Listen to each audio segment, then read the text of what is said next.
Hey everybody, how you doing? Sunnyvale Reject back in the house with another video on this wonderful Saturday afternoon. Why is it wonderful, you ask? Well, because it's the official beginning of spring break and it's my birthday. That's right. So if you want to do something nice for me, go out and get a copy of my book, Blame Forest, published in 2021. It's a full-length poetry and flash fiction collection, and it is gritty, rhythmic, and soulful. I'd be honored if you'd check it out. And I have something for you, a book haul, and it could have been much more massive than it is. I got a lot of Dean Koontz and a lot of Anne Rice, but I decided to save them for their own videos. But today I've got paperbacks, I've got hardbacks, beautiful hardbacks, I've got YA, I've got adult, suspense, and thrillers. I've got it all. So just sit back and enjoy. Let's get to it. We'll start with the paperbacks. Where's Mommy Now? Where's Mommy Now? Salvation Army, 80 cents. I'd never heard about it, but when I saw it, I said, this has to be good. And it's worth the risk, right?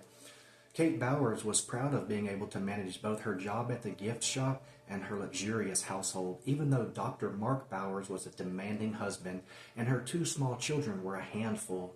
But as her job took more and more of her time, Kate did something she'd sworn never to do. She let a stranger care for her children and sleep in her house. Lady. Whoa. Lady, what is wrong with you? First off, you have a job at the gift shop. How taxing can that be? It can't be so hard that you just totally forget what it means to be a parent and let some stranger in your house. Come on. I gotta read this just to find out why that woman did what she did. Well, I got a few by Cornwell. Since I got into her, I've been seeing her books everywhere. And since they got little catchy covers and, they just look good and the font is nice and big and it's easy to consume, I pick them up. This is The Body Farm. And it was a line in here that got me interested in her to begin with. And it was gritty, y'all. And it reminded me of a line by Dean Koontz that I read in Darkfall. And I figured I'd like her for the same reason. Black Mountain, North Carolina, a sleepy little town where the local police deal with a homicide a year, if they're unlucky, and where people are still getting used to the idea of locking their doors at night. Don't get comfortable. Lock your doors, please. Here's Postmortem. Another really nice paperback with a cool cover and those bold gold and embossed letters. How cool is that? Yeah, this one's been read. You see that spine it's bent a little bit, but it's still pretty solid. I'll read the heck out of this one and then give it to a student or donate it back. We got The Hornet's Nest. See what I mean? They're just good-looking little paperbacks that feel good in the hand. Hornet's Nest. I don't know what this is about, but she's a jet setter, y'all. She's about to hop in that helicopter and go God knows where. But it's probably going to be cold, judging by that jacket. Look at this. Got a couple of Piers Anthony. Question Quest. I'm not necessarily into this kind of stuff. The mythical, epic stuff with dragons and just not into that kind of stuff. But I figured I had the chance to get it. It doesn't look like it's ever been read. If I don't end up reading it, I'll give it to somebody who might be interested in it. But despite the cover, the back of this sounded good. Youth is wasted on the young, so they say. Being grown up is a drag. Well, paying bills definitely is. Or so thinks Lacuna, one of the mischievous castle zombie twins. So she makes the good magician Gray an offer he can't refuse. Thirsty for a taste of the elixir of youth, she'll help him outwit the evil computer if he'll send her to hell.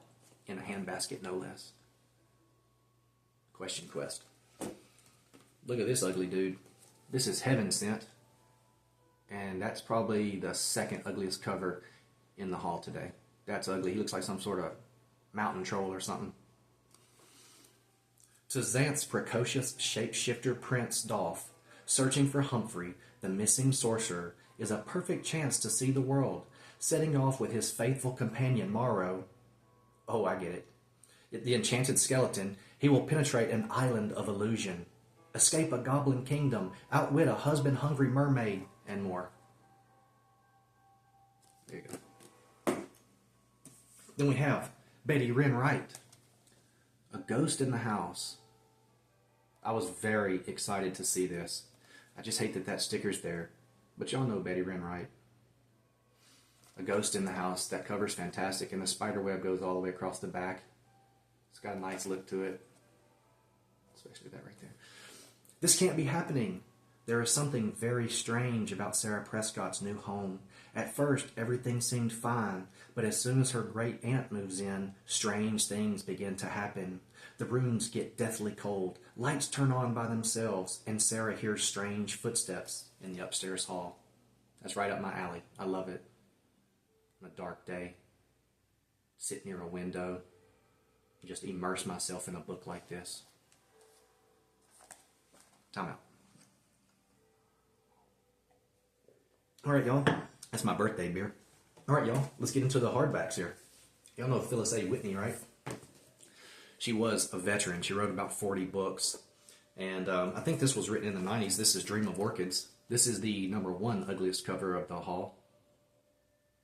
I do give it a second chance, though. I flip it over and I read a little bit, or I'll flip through the pages. But I don't necessarily judge a book by its cover, but that's ugly as hell, y'all. I must have slept for 2 or 3 hours before the dream that I dreaded began. It was unbearably vivid and real. The time was night, and the only lights that burned were in the orchid house. I stood with all those flowers crowding around me, watching. Now I knew they had eyes and could whisper among themselves. Yep. Then we got Starflight. Another pretty nice looking hardback. A few scuffs here and there. Yeah. This one came out in...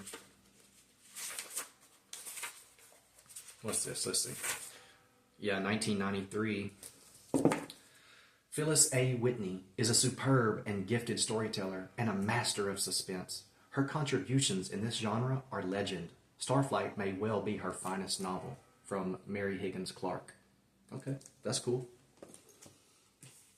Oh, we've got another Patricia Cornwell. This is At Risk. That's all embossed. Again, very solid.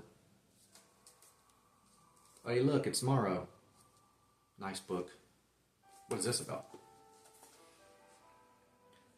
A Massachusetts state investigator is called home from Knoxville, Tennessee, where he is completing a course at the National Forensic Academy. His boss, the district attorney, an attractive but hard-charging woman, is planning to run for governor, and as a showcase, he's planning to use a new crime initiative called At Risk, blah, blah, blah, blah, blah. I may or may not give it a shot, but like I say in other videos, man, you got to get to the heart of the matter. You got to give people a reason to read the book. There's too much competition out there. Hell, even among her other books, there's competition. So don't just drag on and on with the description. Get to the point. Here's Through the Dark. This is a collection of 3 novellas. It's a YA collection. And that's her name, Alexandra Brecken. Yes, written in 2013, 14, and 15. I'm glad I saw this. It was reflective and it caught my eye. And I was thinking, you know, even if I don't like these, I'll find a student to give it to. I generally like to try to find somebody to give them to who will appreciate them rather than just donate them back, you know. But what's this about, you say? It says, you have to remember, I know you will, if you just try. Can't you see it when you close your eyes? It's tucked behind the stern-faced houses and neatly groomed lawns left to brown and die. It's a wild place of half-told stories and overgrown dreams. Doesn't that just pluck away at the heartstrings? And this is about I guess a post-apocalyptic America where children are feared and hunted. Enough said, right? What about Mercy? David Lindsay. A novel of psychosexual suspense. Okay, you have my attention. Cover's neat. Kind of looks like those old medical thrillers of the 80s. Let's see what it says here, though. Carmen Palma is a homicide detective in Houston. A strong woman in a world that's still predominantly male. 2 weeks after a wealthy Houston woman is found murdered in a hotel room in a strange and singular manner, Palma is faced with a second victim in almost an identical scenario. Mercy. I will indeed check this out. But when? When is the question. I found another Robin Cook book. Check this out. Manner of Death. I'd seen this on Amazon and looked through it because, you know, I think I'm going to like his books. I haven't read one yet, but I've read around, you know, like we do. We pick up a book, we flip through the pages, and I know I'm going to like this. And I liked the color scheme around it, you know, that shading, that purplish white. You can see here it varies a little bit. But it reminds me of the cover of my new book, Laughing is Forever, which will be out very, very soon. After Dr. Jack Stapleton's near-death confrontation with a medical serial killer, his wife, New York City Chief Medical Examiner Lori Montgomery, is carrying the load both at home and at work. Familiar story. There's Robin Cook, Manner of Death. We've also got A Stranger is Watching by Mary Higgins Clark. Nice solid paperback with no damage at all, basically mint. And I picked it up and I read the description and I was like, yep, I'm gonna like it. In this breathtaking shocker by the gifted author of Where Are the Children, a series of brutal and terrifying murders is the starting point for a story of such astonishing speed, drama, and terror that the reader is unable to put the book down without finishing it. That is a bold-ass, confident claim. I want to see for myself if it's true. But she's wildly popular, so there's got to be something to it, you know? Okay, we've got a couple by a veteran, John Coyne, The Legacy. He wrote a lot of books. Look at that. They didn't even have to put anything back there. They said, this front cover's so badass, just don't even bother about the back. Just leave it alone, okay? But John Coyne's written a bunch of books, among them Hunting Season, which gets terrible, terrible reviews. A lot of his books do. But I liked the covers, and I want to delve into this genre of vintage horror. And it's hit or miss, just like it is with YA. You know, sometimes you find a great book with a cool cover, because generally, if you don't know anything about it, that's what piques your interest. And sometimes you get a dud. I hope these aren't duds, but this is The Legacy. We also have Fury. Fury. This is a first edition. It's got the protective cover over the dust jacket, so it's been well maintained. Look at that. This was $2.99, y'all. Yep, from 1989. Jennifer Winters is an attractive, if typical, example of the single, upwardly mobile New York professional woman. Then sudden, inexplicable events that are not typical at all begin to overtake her. Strange memories of a past she could never have lived invade her consciousness. Fury.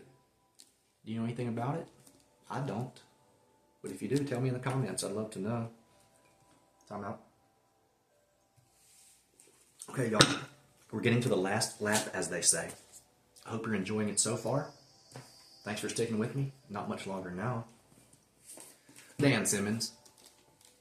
Dan Simmons. A Winter Haunting. I heard about Dan Simmons through Brian Dunphy. He's an amazing writer himself, but his channel just kicks serious ass. Word to you, man. Dan Simmons, A Winter Haunting. Dale Stewart's life has become a shadow of what it once was. A respected college professor and successful novelist, he sabotaged his career and his marriage with an obsessive love affair that ended badly. It's always going to end badly when you're married. Remember that. A few more books here. I was really, really happy to find this. I have been looking for this, and I knew that the book was just going to be beautiful when I got it and could hold it in my hands. Yes, this is one you want on your shelf that looks good. It looks good. Look at the eyes. See the reflection in the eyes? And I like this right here. Not sure exactly what it is, but I like it. And the lips. The bold red against her pretty white teeth and the embossed name here, our title. It looks so good. Yes. The Los Angeles police are investigating 2 strings of gruesome deaths. One killer has left several horribly mangled corpses. The other murderer kills his victims seemingly without touching them. The investigators have only a single set of fingerprints to link the 2 series of crimes. There you go. I stuttered through that, but I made it. That's Christopher Pike, The Cold One. If I'm not mistaken, this may be his first adult novel, horror novel, and I'm very excited about reading it, and I'm excited to have it. These last 2 books, yes, we're down to the final 2. I have been looking for a long time, and they're out there, you know, but in varying conditions. And I was looking for, you know, new or very good, like new, you know, those, and those only. So here's Superstitious by R.L. Stine. Superstitious. I've been looking for this for a while, and this is a nice first edition copy. It's very solid, you know, there's no tears or anything like that. But unfortunately, the film on the dust jacket is coming off right there. You can barely see it. Actually, you can see it pretty well now in the light, see? And it's sticky. So I will read this one and then find a nicer copy to save for my collection. But this is R.L. Stine's Superstitious. On a small Pennsylvania college campus, Liam O'Connor cuts a dashing, romantic figure. The Irish-born professor of folklore has good looks, a sweet charm, and a host of old-world superstitions, all of which dazzle beautiful graduate student Sarah Morgan. And then guess what, y'all? Shenanigans. They ensue. You know they're coming. Shenanigans. Okay, this is it. I don't even know why I wanted this book so much. Maybe it's because of the cover. But I did end up finding it. And it is a first edition, first print of R.L. Stine's Red Rain. Red Rain. Check this book out. It's beautiful. It's mint. There is nothing wrong with this anywhere. Red Rain. And guys, check it out. It is indeed signed by the author, by the man himself. You know, I used to have a lot of signed books by Larry Brown and Donna Tartt, folks like that. And over the years, I sold them or lost them or traded them. You know how it is. But I've got a couple now. I've got Stine and I've got John Saul, and I'll actively seek them out. And the more I find, well, I'll show them to you in videos. I want to thank you for spending time with me today. You guys are cool as hell, and I appreciate you more than you'll ever know. So if you enjoyed the video, like and subscribe. And as always, keep reading and stay cool.